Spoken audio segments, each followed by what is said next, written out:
Night gathers, and now my watch begins. It shall not end until my death. I shall take no wife, hold no lands, father no children. I shall wear no crowns and win no glory. I shall live and die at my post. I am the sword in the darkness. I am the watcher on the walls. I am the shield that guards from the realm of men. I pledge my life and honour to the Night's Watch for this night and all the nights to come. You Nelters boys, rise now as men of the Night's Watch.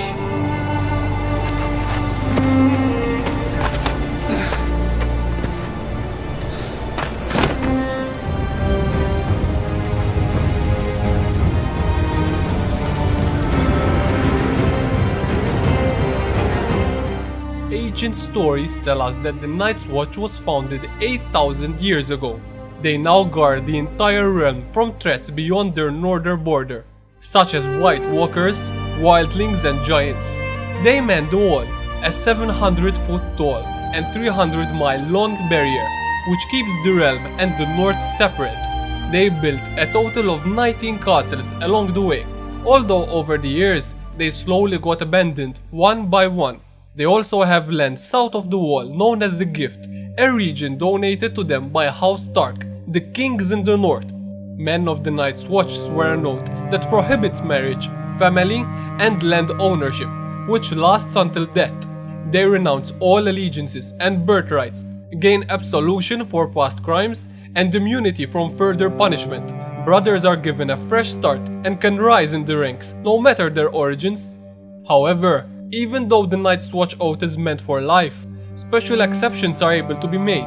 For example, when Stannis Baratheon offers Jon Snow a chance to leave the Night's Watch and serve him in exchange for legitimization. Lay your sword at my feet, pledge me your service, and you'll rise again as Jon Stark, Lord of Winterfell. Or when Samwell Tarly was allowed to leave for Old Town to become a Maester of the Watch by Lord Commander Jon Snow.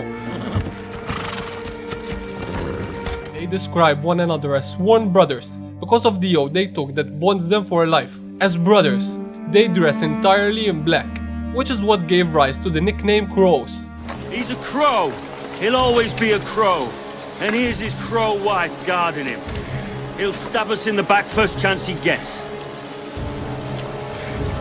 They still may visit their families with permission, like how First Ranger Benjen Stark does when he goes to Winterfell. Except desertion is probably the most treacherous crime you can commit, punishable by death.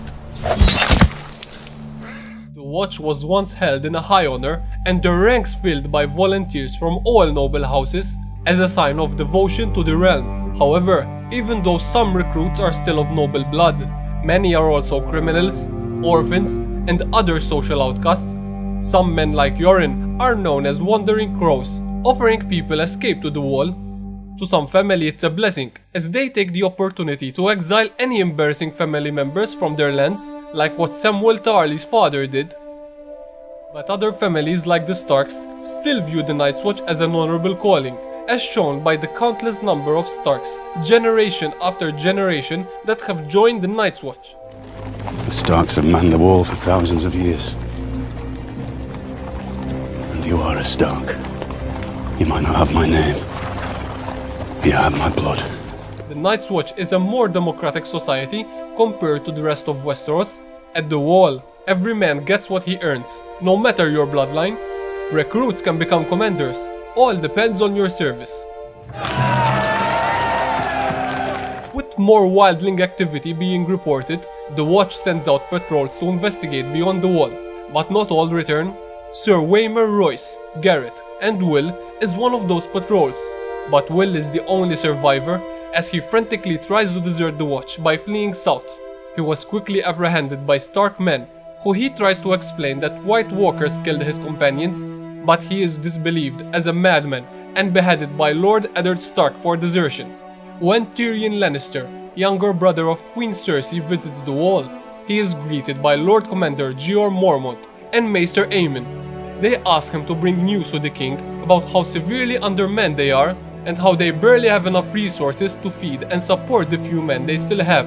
Mormont tells Tyrion about all the rumors coming from beyond the wall, about missing scouting parties, and the one man who did survive an attack say it was the White Walkers finally returning. Aemon warns that the summer has lasted for years, and that the coming winter may be as long and harsh, and only the gods can help them if they do not do more to prepare for what's coming. Jeor Mormont's great ranging travels far beyond the wall, and sets up camp at the Fist of the First Men.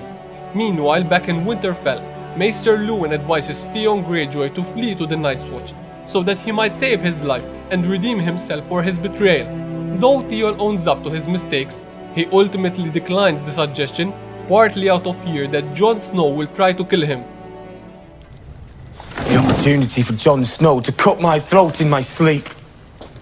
The opportunity to make amends for what you've done.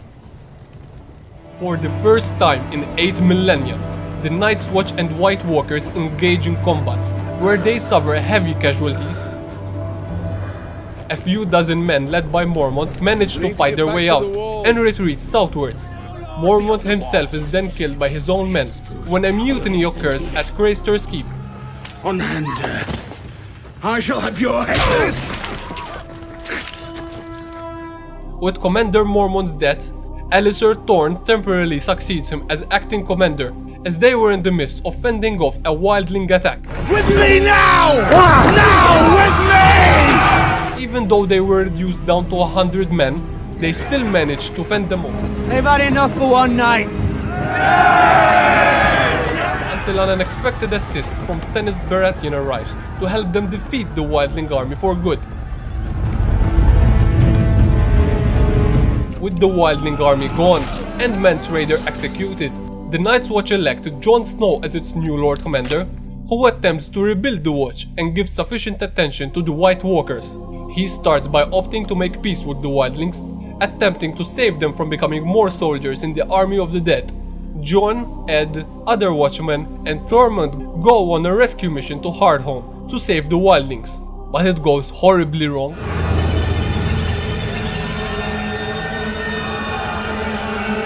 Jon and his party return with the surviving wildlings and brings them south of the wall, a decision that many of his fellow brothers did not agree with, including Alliser Thorne, Othel Yarwick, and Bowen Marsh, who led the betrayal and subsequently killing of their Lord Commander.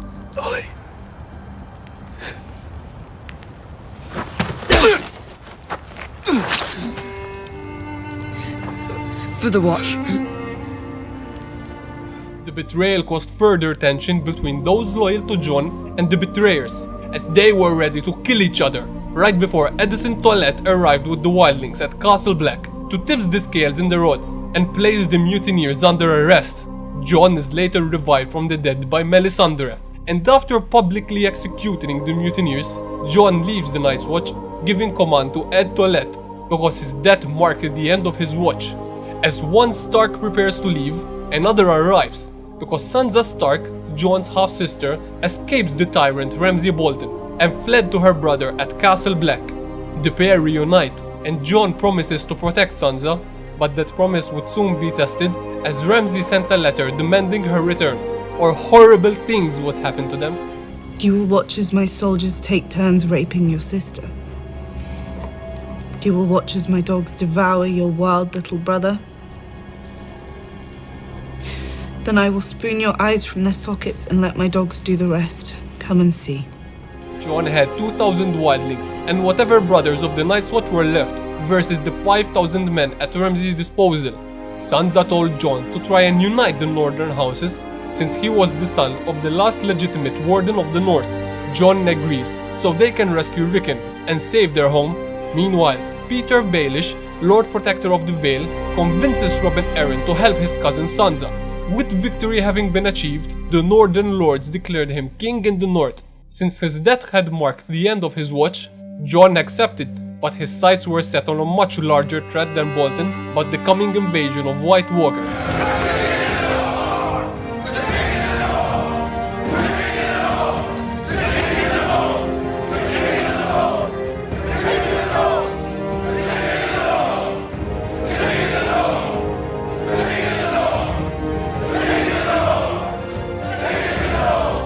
commander of the Night's Watch, Edison Tollett, and several other watchmen allow Mira Reed and Bran Stark through the wall and into Castle Black, after proving their identities through Bran's knowledge on Ed's whereabouts beyond the wall.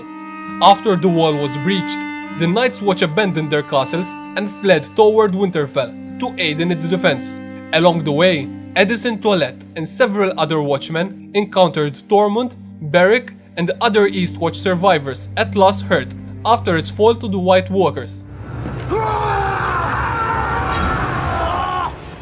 Stay back, he's got blue eyes! I've always had blue eyes! Edison fell at the Battle of Winterfell, but he did so in completing his oath, because with the extinction of the White Walkers, the purpose of the Night's Watch had been served, and from there on, the Watch was simply nothing but a quarantine to the poor, banished, and unfortunate, which was where the banished Jon Snow was sent after assassinating Daenerys, to try and avoid a war between the Unsullied and Jon's supporters. Upon arriving at Castle Black, Jon reunites with Tormund, Ghost, and all the remaining free folk, and ends up leaving with them for the lands beyond the wall, looking dejected and optimistic at the same time, because he knows his past life is no more, but he has a new life waiting for him straight ahead. Thank you, ladies and gentlemen, for watching along with me and seeing the journey that the Night's Watch has taken. I hope you enjoyed the video, and in the comments below, tell me which organization you would want to see next. Till next time, goodbye!